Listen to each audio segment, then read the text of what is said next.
bentuk-bentuk dari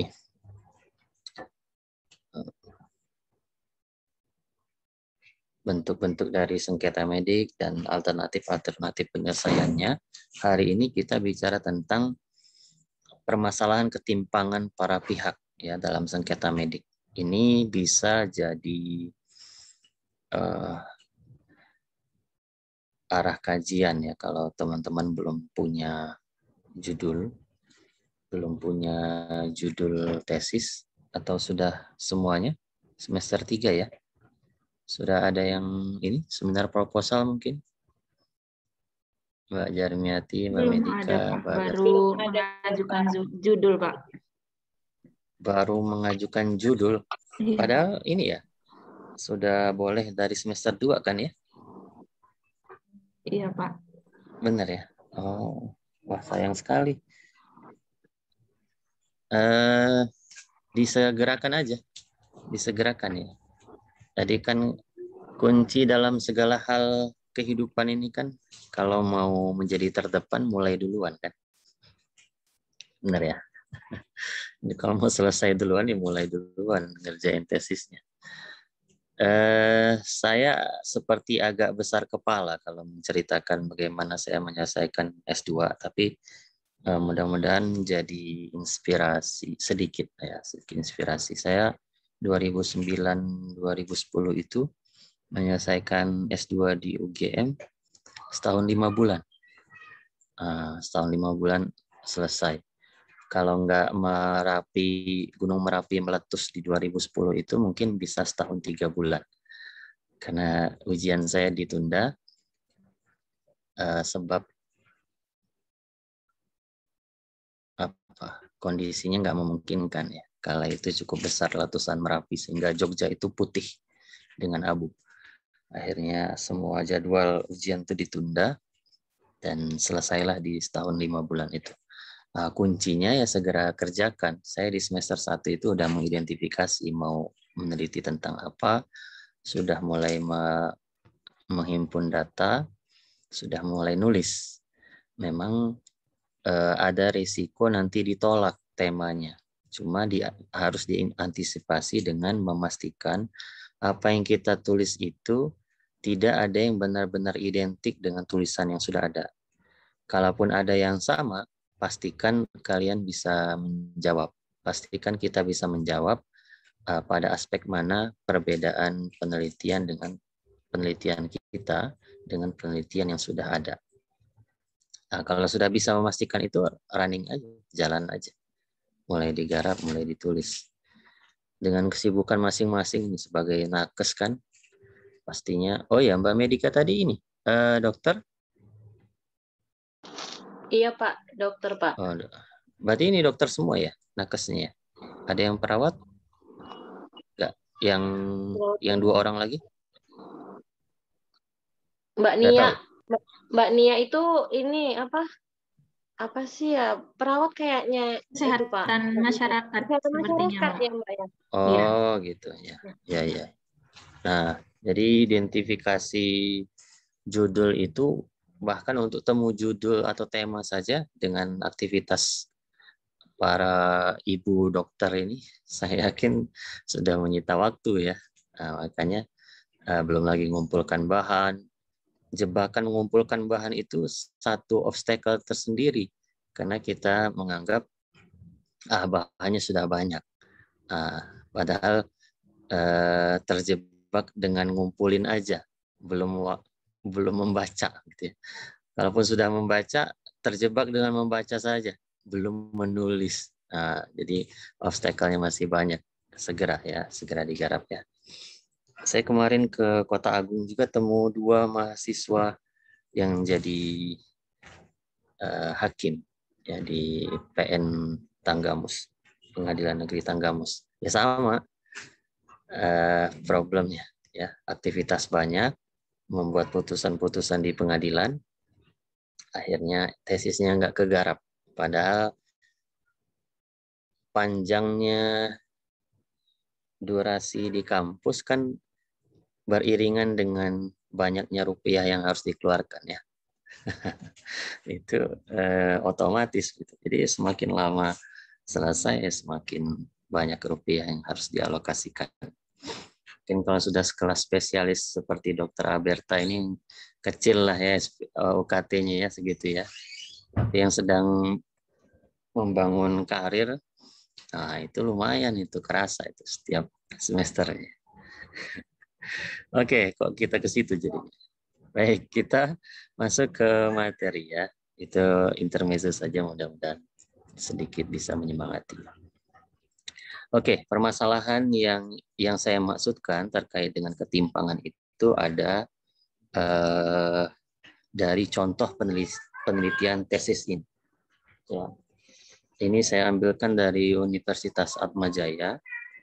Jadi kalau teman-teman mau lihat tesis ya, tesis, contoh-contoh tesis, masuklah ke Google Scholar, ketikkan kata kuncinya di sana dan tambahkan kata kuncinya tesis atau jurnal tesis. Nah, itu nanti akan temu dengan tesis-tesis gambaran ya. Kira-kira teman-teman nanti mau mengangkat tema tentang apa. Oke. Penelitian-penelitian terkait dengan sengketa medik itu sering sekali mengajukan permasalahan-permasalahan terkait dengan ketimpangan. Jadi sengketa medik itu yang bersengketa adalah pasien dengan dokter atau dokter gigi serta rumah sakit. Ya.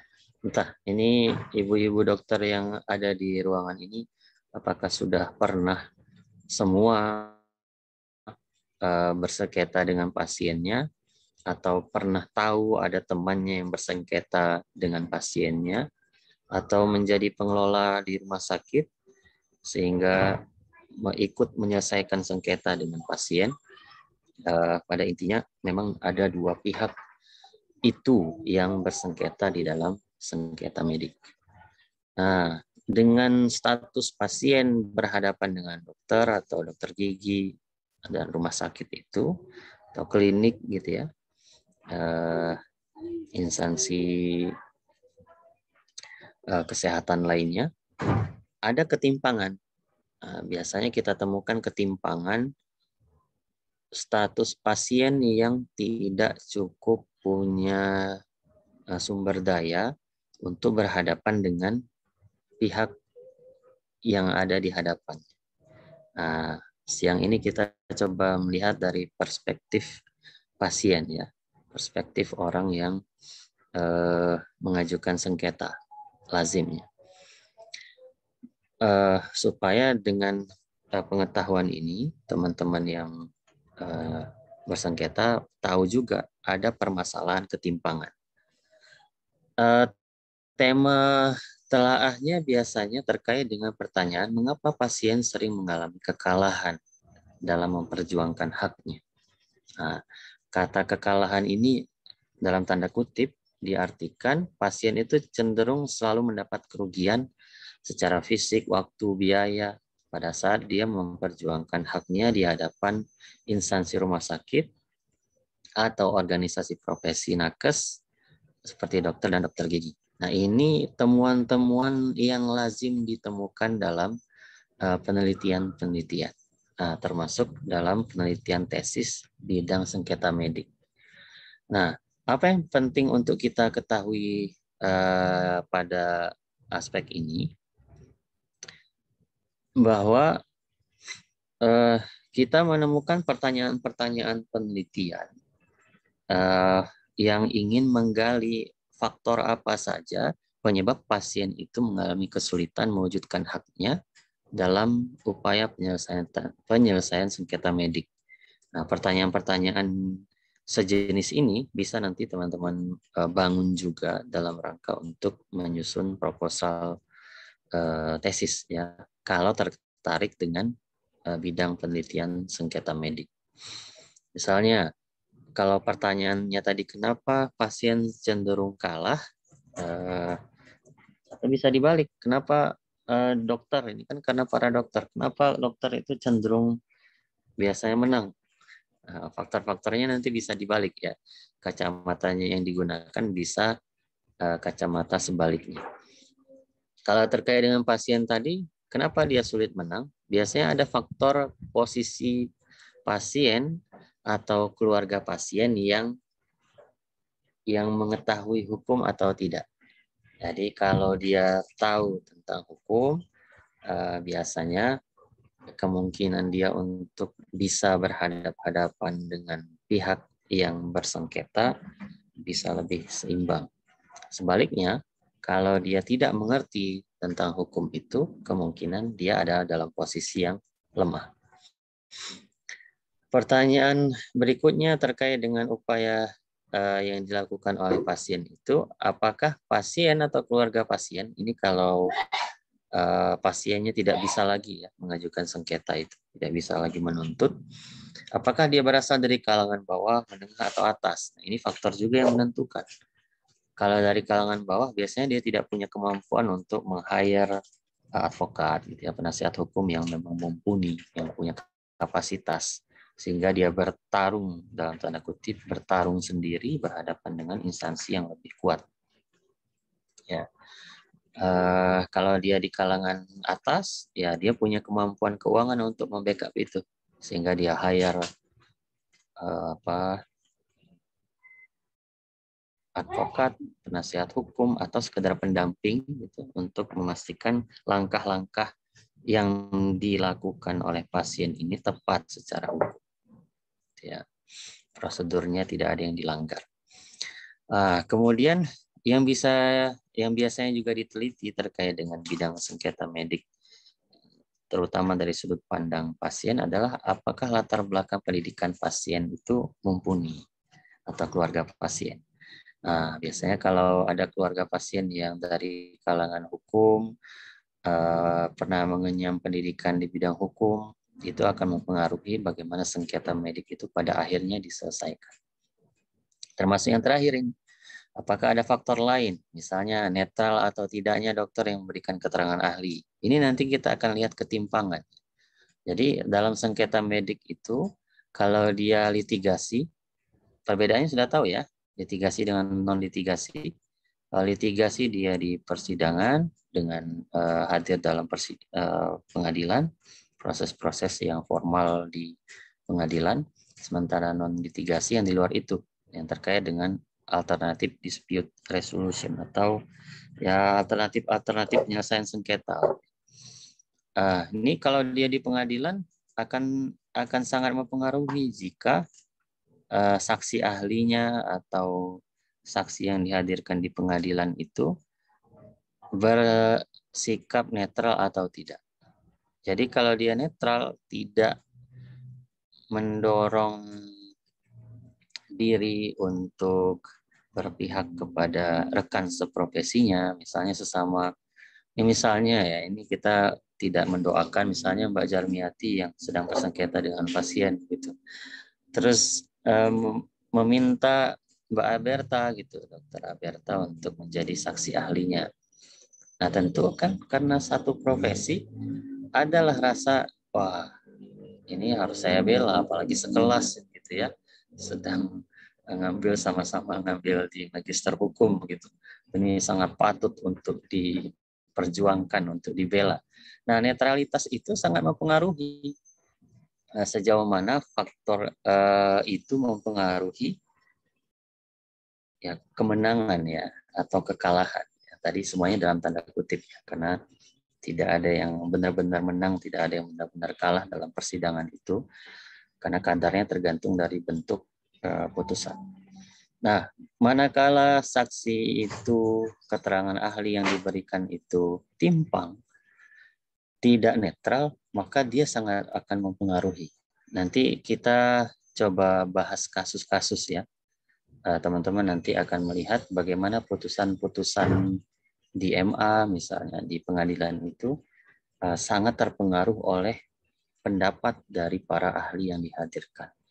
Jadi karena hakim sendiri tidak punya kapasitas detail terkait dengan dunia medis, dia cenderung mempercayakan saja kepada keterangan ahli itu. Jadi kalau keterangan ahlinya sudah memihak, keterangannya Dr. Aberta itu sangat memihak kepada Dr. Jarmiati, yakinlah hakim itu sangat terpengaruhi dengan keterangan itu. Nah, ketidaknetralan itu akan mempengaruhi bagaimana sengketa bisa diakhiri.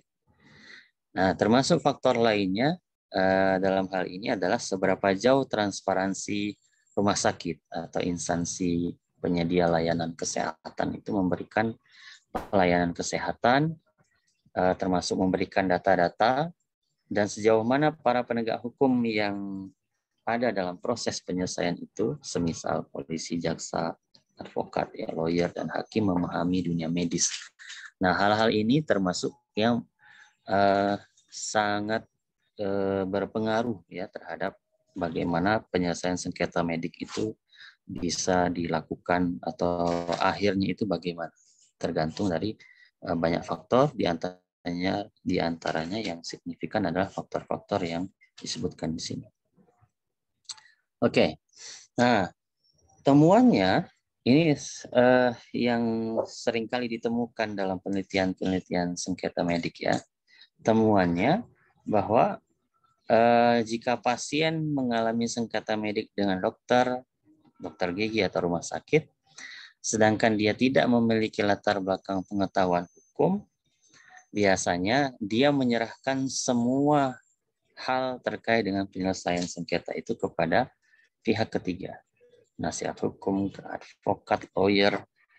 Nah, sementara dia sendiri memiliki kondisi psikologis yang itu cukup mempengaruhi ya bagaimana dia mengupayakan penyelesaian sengketa itu, semangatnya, motivasinya untuk menyelesaikan sengketa medik itu sesuai dengan kondisi psikologis, bahkan sampai faktor ekonomi ya, yang mungkin sedang dalam keadaan tertekan, psikologisnya yang sudah capek gitu ya, sudah sangat berat menghadapi kondisi kesehatan saja itu sudah menyita perhatian, menyita sumber daya, ditambah lagi dia harus mengikuti proses penyelesaian. Nah, hal-hal itu yang nanti akan mempengaruhi ujung dari penyelesaian. Dia sudah di satu sisi karena dia tidak punya latar belakang pengetahuan hukum mengandalkan pihak ketiga, penasihat hukumnya. Di sisi lain dia sudah diberatkan dengan faktor-faktor psikologis dan ekonomi tadi. Ya. Kemudian penyelesaian sengketa melalui litigasi ini klaim-klaim yang biasanya dalam penelitian-penelitian bidang sengketa medik dari sudut pandang pasien adalah kurang memberikan apa yang menjadi hak pasien itu sendiri. Nah, misalnya dicontohkan kelalaian yang dilakukan oleh dokter dianggap tidak menyalahi aturan karena sesuai dengan SOP, standar operasional prosedur. Ada buktinya ya di dalam persidangan, ada kesaksian ahli yang tadi ya, kalau saksi ahli itu tidak netral. Saya punya dosen dulu waktu ya S2 S3 ya di UGM itu ada Profesor Edi Hiares. Edi Hiares itu kalau teman-teman ingat saat Pilpres, beliau itu menjadi saksi ahlinya Presiden Jokowi ya, karena dia statusnya sebagai peserta pemilu. Di UGM beliau itu sampai dikenal sebagai bukan lagi saksi ahli, tapi ahli bersaksi. Karena sudah terlalu seringnya. Nah, mereka yang seperti ini kalau tidak baik ya dalam menjalankan perannya, menjalankan fungsinya sebagai saksi, tentu akan mudah menggiring cara pandang hakim terhadap persoalan yang sedang disidangkan. Kalau dia semakin ahli dalam bersaksi,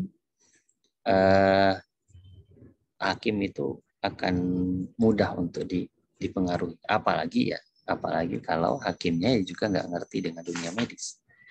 Sudahlah pasiennya lemah sebagai pihak yang bersengketa, saksi ahlinya tidak netral, hakimnya tidak ngerti dengan dunia medis, maka selamatlah rekan-rekan seprofesi dokter. Ini siang ini kayak agak menjudge ya, padahal yang hadir semuanya nggak ada yang pasien ini, tapi para dokter.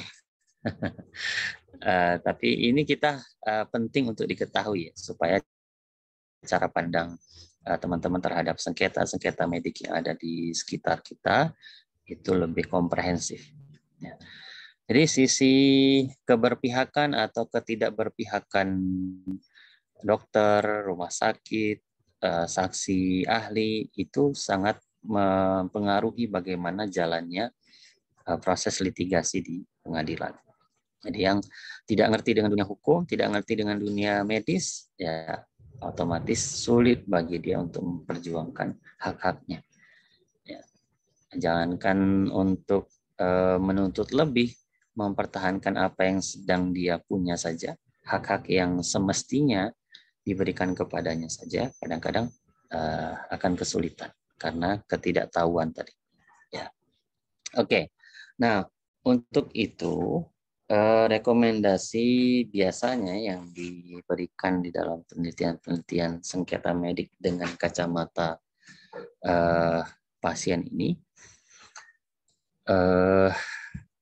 adalah belum ada badan yang khusus untuk menyelesaikan sengketa medik, terutama yang berkaitan dengan mediasi. Nah, ini temuan-temuan dalam penelitian-penelitian bidang sengketa medik ya. Tadi kan faktor-faktornya sudah disampaikan, ya. Kondisi-kondisi yang memungkinkan adanya putusan-putusan yang tidak berpihak. Maka direkomendasikan seharusnya kalau yang diprioritaskan itu adalah penyelesaian di luar pengadilan, maka seharusnya negara menyediakan badan khusus terkait dengan mediasi sengketa medik. Nah, para pihak ya dalam sengketa medis itu, ini menurut Gatot Sumartono, itu bukunya ya, saya sampaikan di layar juga, arbitrase dan mediasi. Boleh nanti kalau yang punya kesempatan mencari bukunya. Para pihak dalam sengketa medik selain dari hak-hak hukumnya yang ingin dipenuhi, juga ada berbagai faktor kebutuhan emosi, psikologis yang juga dapat tersalurkan seperti yang kita sebutkan tadi ya. Nah, hal tersebut dapat dipenuhi dan merupakan bagian dari keuntungan bila menempuh mediasi. Nah, dalam mediasi, kepentingan para pihak akan difokuskan menurut Gatot Sumartono, sehingga bukan hanya hak hukum, namun juga hak psikologis akan tersalurkan melalui diskusi yang ditengahi oleh mediator. Nah, akan lebih semacam kekeluargaan. Ya.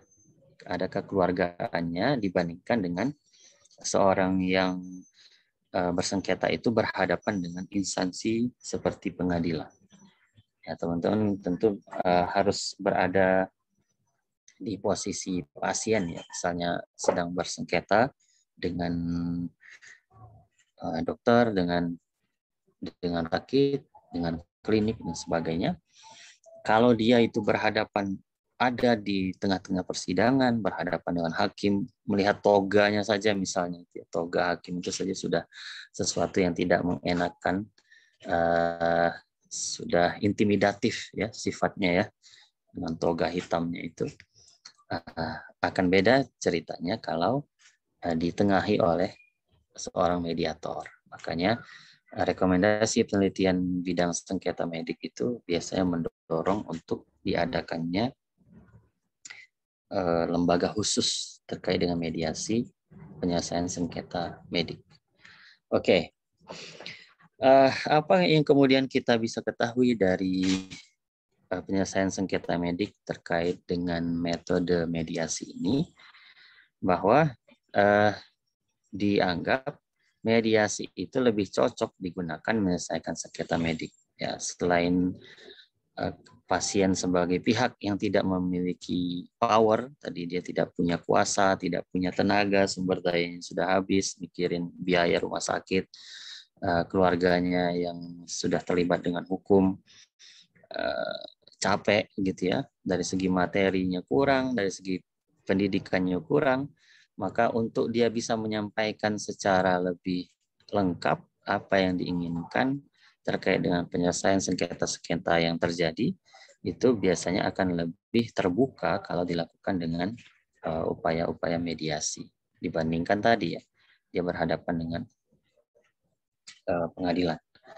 Ada yang pernah ada di tengah-tengah forum pengadilan di sini? Ya tentu tidak harus jadi tersangka ya, atau jadi terdakwa gitu. Jadi saksi kah atau jadi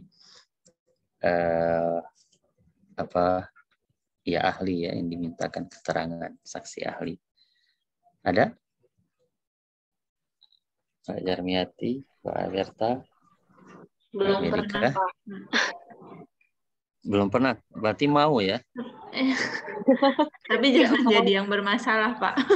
Oh, Jadi iya. saksi ahli mudah-mudahan suatu saat, Pak. Oke, ya boleh ya. Jadi untuk yang negatif biasanya kita bilangnya nggak pernah, bukan belum pernah. Tapi karena tadi ada optimisme untuk menjadi saksi ahlinya ya, bukan menjadi para pihak di situ. Yang bersengketa itu boleh kita katakan belum ya, belum.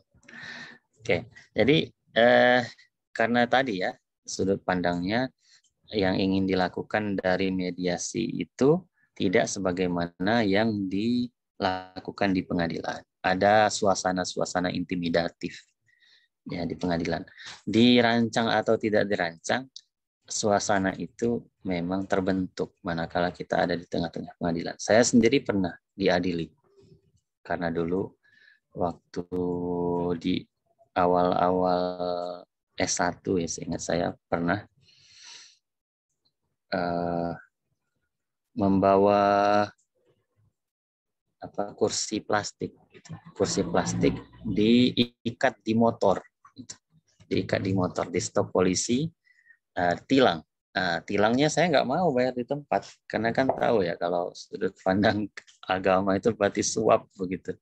Ya kesadaran saya kala itu ya udah saya ikut aja dengan proses pengadilan. Ya karena dia ringan ya, pelanggaran ringan. Hanya sekitar 5 menit gitu prosesnya. Anda benar melakukan ini? Ya, yang mulia. Oke, ini hukumannya. Ketok udah, tok bayar denda. Gitu. Nah, itu pun pengalaman yang nggak bisa dilupakan ya. Buktinya saya bisa langsung menautkan ingatan itu dengan pembahasan kita terkait dengan suasana pengadilan. Karena memang suasana itu tidak menyenangkan. Nah, lain ceritanya kalau upayanya itu dilakukan di luar pengadilan dalam mediasi tadi. Jadi ada pihak yang kita anggap bisa lebih dipercaya, ada suasana yang lebih kekeluargaan, kesepakatan-kesepakatan yang lebih mudah dikomunikasikan, sehingga biasanya akan lebih mudah sampai pada titik penyelesaian dibandingkan dengan proses di pengadilan. Ini memang relatif ya, tergantung dari bentuk dari sengketanya. Ini sebenarnya menghindarkan dari bertumpuknya kasus sengketa medik di pengadilan, karena proses di pengadilan itu kan butuh waktu yang lebih panjang. Nah,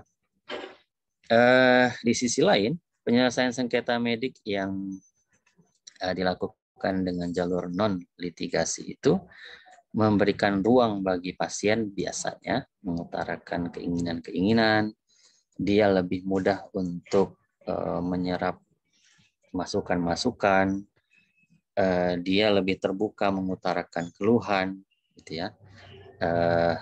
Termasuk juga posisi dari yang bersengketa, baik dari pihak dokter ataupun rumah sakit atau instansi pelayanan kesehatan, biasanya lebih menggunakan pendekatan-pendekatan yang lebih kekeluargaan kalau dilakukan dengan metode mediasi. Oke. Nah, sayangnya ini termasuk temuan rekomendasi penelitian di bidang sengketa medik.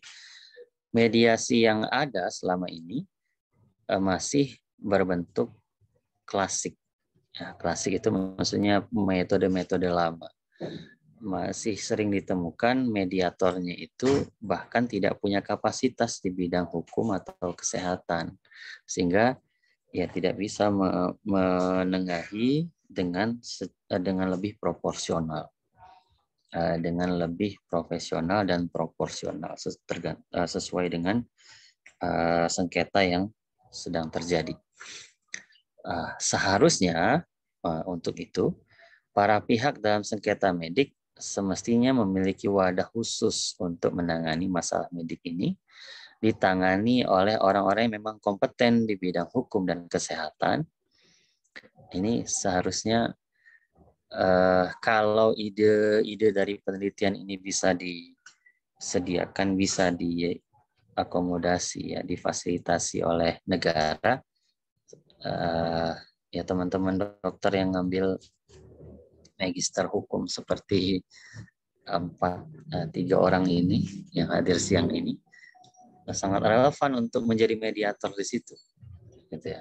Ya, jadi medisnya ya dokter. Terus nanti gelar MH-nya juga menunjukkan adanya kapasitas di bidang hukum. Nah, 2 kapasitas itu yang sejatinya penting untuk dimiliki oleh mediator. Karena tanpa itu ya akhirnya ya tidak bisa menemukan solusi-solusi yang relevan untuk dihadirkan menyelesaikan sengketa yang terjadi. Jadi tersedianya para ahli di bidang hukum dan kesehatan itu menjadi faktor yang sangat penting ya agar mediasi itu berjalan dengan baik. Jadi kalau dicontohkan di sini, disiplin hukum itu termasuk di Magister Ilmu Hukumnya Unila sudah ada sub kajian tersendiri hukum kesehatan. Jadi bisa yang lebih spesifik lagi terkait dengan keperawatan, ya, farmasi, apotek, kesmas, atau rumah sakit, ya, atau kesling, juga wilayah-wilayah yang varian dari dunia hukum kesehatan kedokteran. Oke, ujungnya muara dari penelitian-penelitian di bidang sengketa medik ini perlu adanya wadah yang menangani khusus sengketa medik agar kelemahan-kelemahan yang ditemukan selama ini terkait dengan penyelesaian sengketa melalui litigasi atau melalui non-litigasi tapi tidak cukup baik penyelesaiannya itu bisa diakhiri. Jadi sehingga pasien yang tidak punya kapasitas di bidang hukum, tidak punya pengetahuan di dunia medis yang mumpuni, itu bisa lebih adil mendapatkan perlakuan saat dihadapkan dengan pihak yang sedang bersengketa dengannya. Jadi kan tidak apple to apple rasanya kalau membandingkan kemampuan pasien dengan dokter gigi misalnya. Dia bersengketa dengan seorang dokter gigi, kemudian dia menyatakan dengan klaim-klaimnya sendiri bahwa ini tindakan yang dilakukan dokter tidak tepat begini sehingga ada perdarahan, sehingga begini ada sebegini, dia merasa dirugikan. Kalau sudut pandang dokter giginya ya mungkin dengan sangat mudah dia menjawab dengan keilmuan yang dia miliki. Nah, untuk menengahi ketimpangan itu sudah layak ada wadah khusus yang menangani sengketa medik ini. Nah, salah satu gagasan yang mengemuka adalah perlunya pemerintah mendirikan Badan Penyelesaian Sengketa Medis, ya, sengketa medik yang khusus. Nah, dari BPSM inilah kemudian yang lembaganya itu bisa di bawah Kementerian Kesehatan atau secara independen, ya, independen keanggotaannya institusinya, bisa mudah-mudahan bisa lebih menangani sengketa medik itu secara proporsional dan profesional.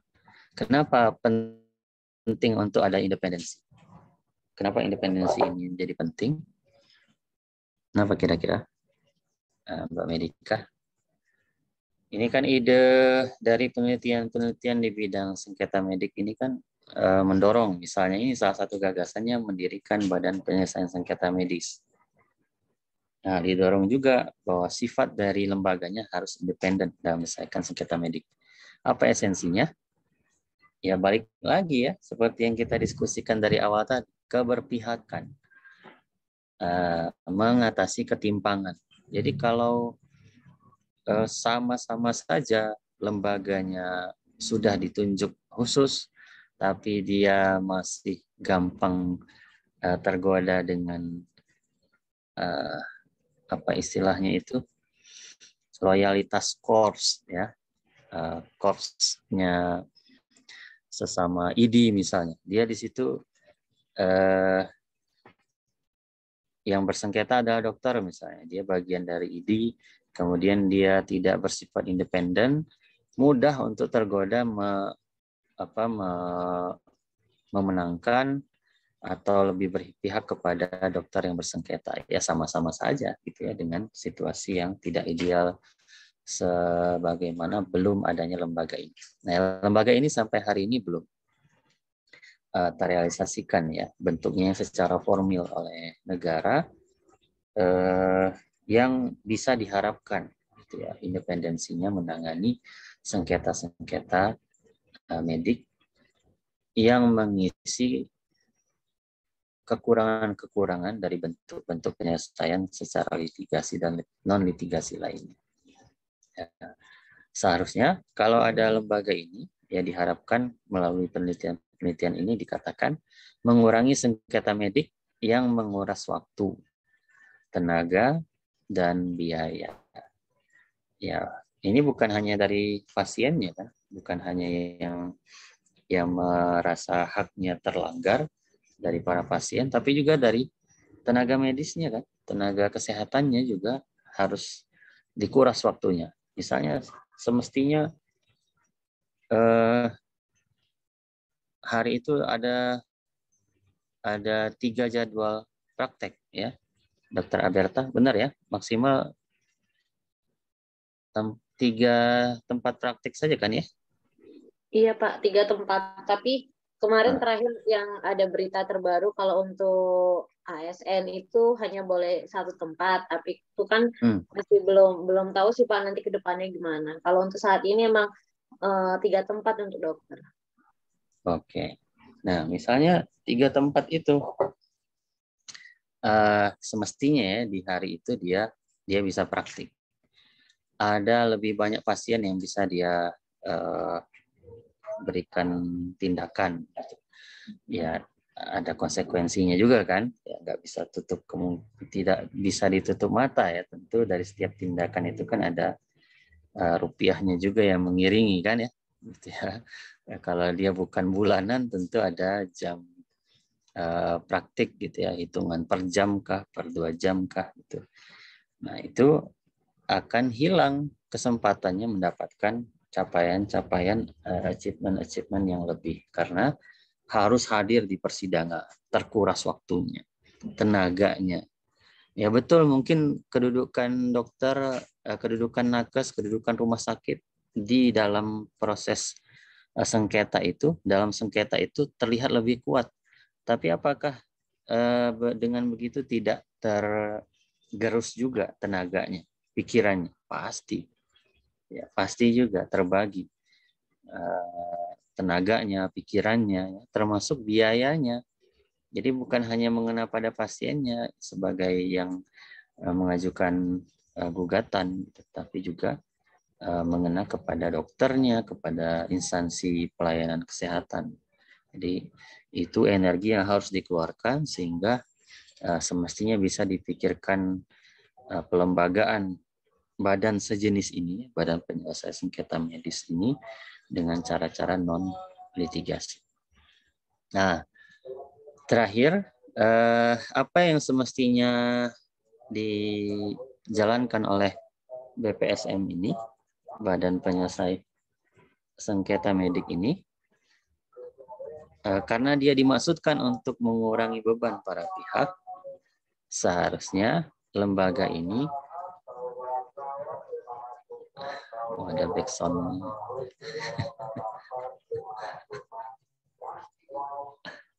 Saya di belakang rumah, jadi ruangnya terbuka, gitu. Suara dari depan rumah pun masuk ya. Oke. Yang pertama rekomendasinya haruslah dapat diakses dengan mudah. Jadi jangan sampai lembaganya ya tidak bisa diakses para pihak dengan cara-cara yang sederhana, gitu ya.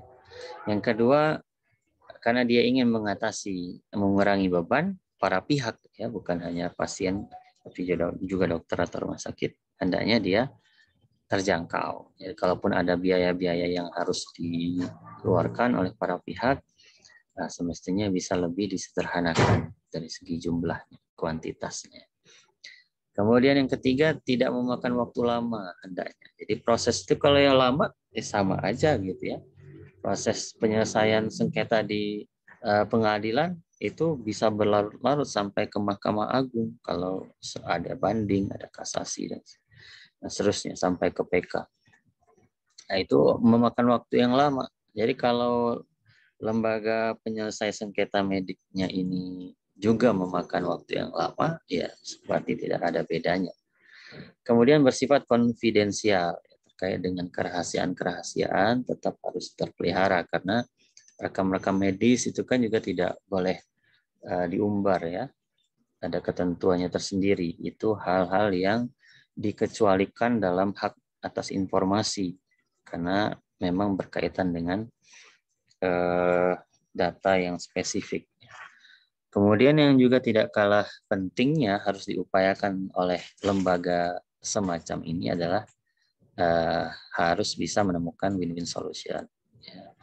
Jadi sepenuhnya bisa mengganti dari kerugian-kerugian mungkin tidak, tapi setidaknya jangan sampai ada putusan-putusan yang terlalu timpang antar para pihak sehingga para pihak yang bersengketa itu merasa dirugikan bahkan setelah selesainya mediasi.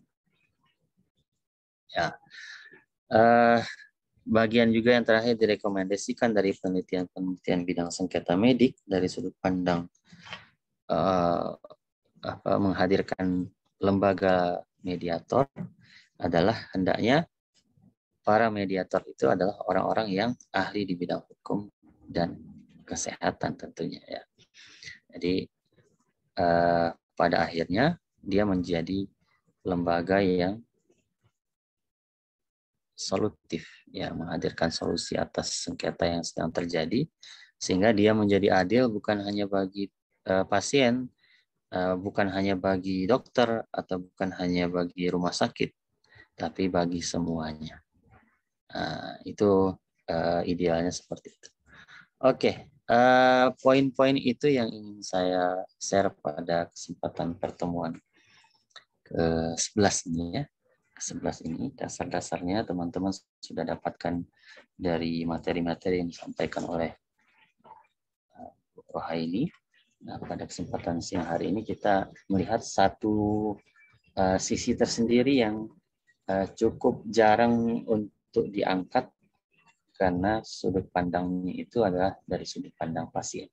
Nah, ketimpangan antara para pihak yang sedang bersengketa di dunia medis ini kadangkala tidak menjadi menu pembicaraan yang menarik.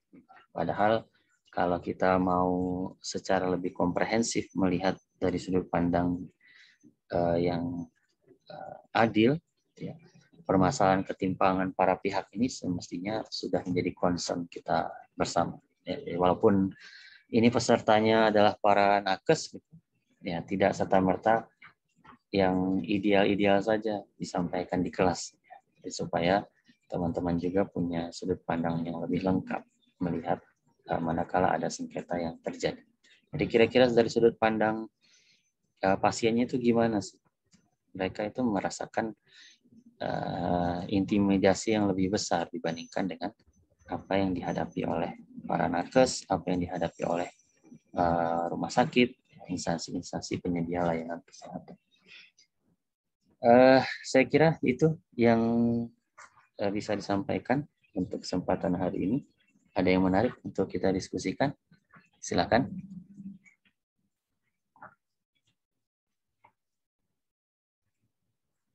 UTS-nya tentang apa ya, Mbak Jarmiati? Membuat makalah dengan temanya, yang penting masih berkaitan dengan sengketa medik, tema bebas, Pak. Tema bebas. Udah ada yang selesai? Udah dikumpul ya UTS-nya? Sama Ibu Rohaini diberi waktu sampai sebelum UAS, Pak. Wah, itu kebijakan yang itu. Kebijakan yang menjebak. Alhamdulillah, Pak. Kalau udah diberi ruang begitu itu biasanya ya udah nanti gitu ya. Karena kebiasaannya SKS. Deadliners. Udah besok tuh baru kebut. Mudah-mudahan gitu ya. segera selesai, Pak. Ya. Oke, ya gini. Kalau belum punya judul-judul terkait dengan tesis, tentu tugas-tugas yang pernah dibuat ya di perkuliahan ini menjadi bahan juga ya, tema yang bisa dipilih. Saya pernah menjadi pembahas tesis terkait dengan rekam medis elektronik. Itu juga cukup menarik ternyata. Angkatan 2017 apa 18 gitu.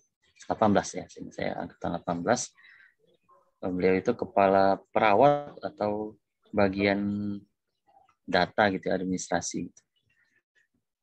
Jadi dari dunia sehari-hari aja, sehingga datanya itu nggak terlalu sulit untuk didapatkan.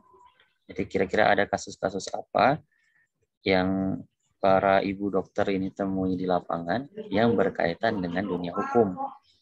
Nah, hadirkan itu. Jadi datanya nggak sulit-sulit cari dan masih sejalan dengan dunia yang dijalani sehari-hari. Oke. Silakan kalau ada yang menarik untuk kita diskusikan.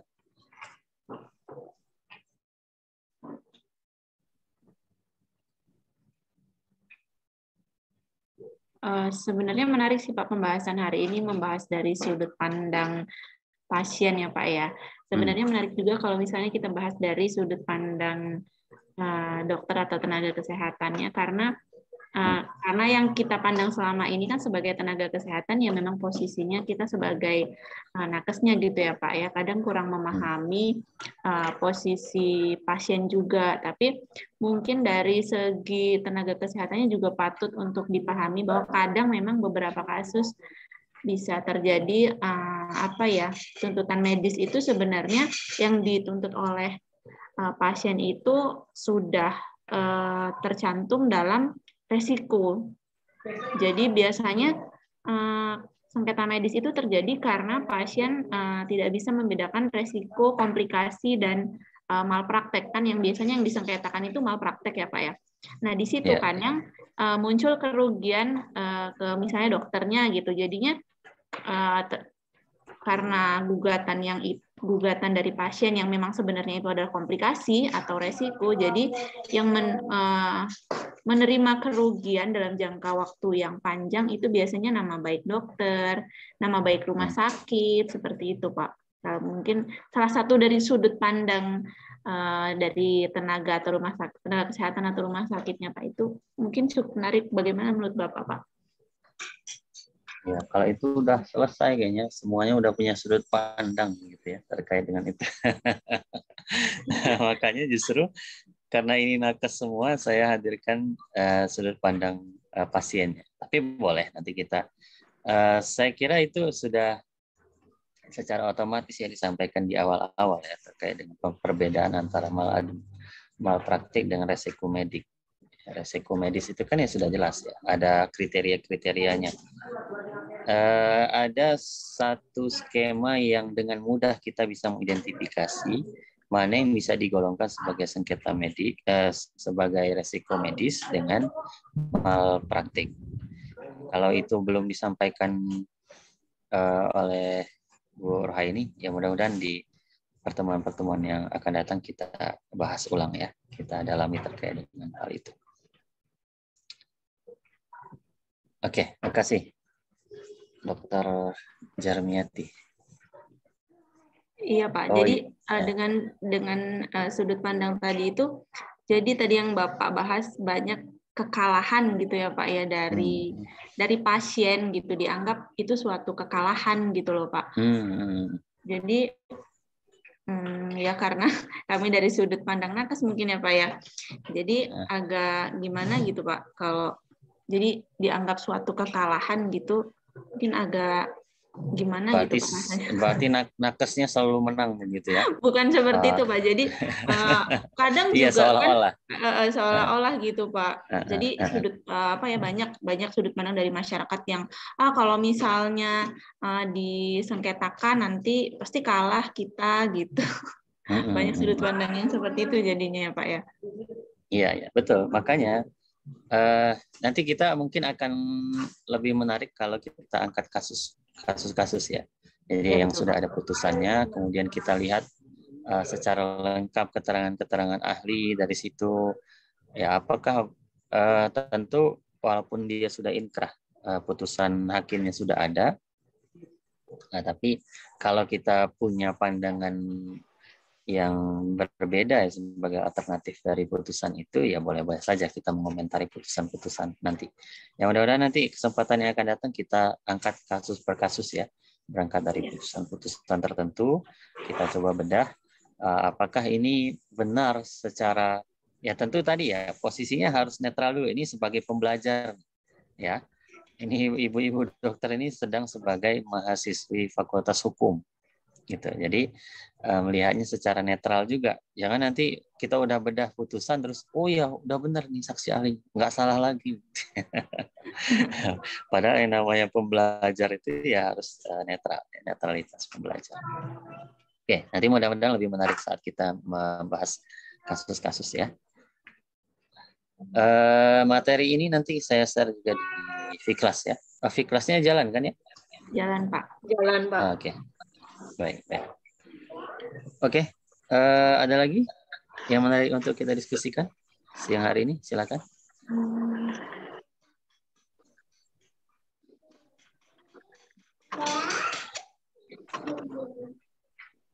Cukup Pak. Cukup dulu ya.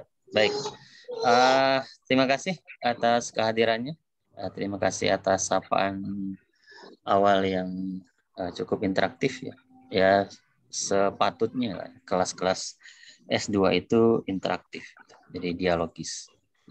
Jadi kalau S2-nya masih lebih suka diceramahi ya gagal berarti stratanya ya. Stratanya masih strata 1.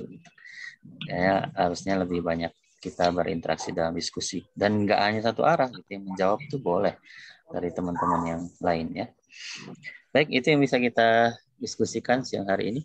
Mudah-mudahan bermanfaat. Saya itu kebiasaannya untuk merekam kehadiran itu dengan screenshot. Screenshot. Nanti biasanya saya posting itu di Fiklas sebagai kenang-kenangan. Oke, kita screenshot dulu. 2, 3. Oke, yang selalu hadir di kelas saya itu dalam screenshot itu adalah Mas Rohim. Karena kan dia nggak hadir. Mas Rohim hadir terus Pak. Oke, walaupun dengan nama ininya ya, akunnya Magister Hukum. Baik, makasih ibu-ibu dokter sekalian. Selamat beraktivitas kembali. Assalamualaikum warahmatullahi wabarakatuh. Waalaikumsalam warahmatullahi wabarakatuh. Terima kasih banyak Pak.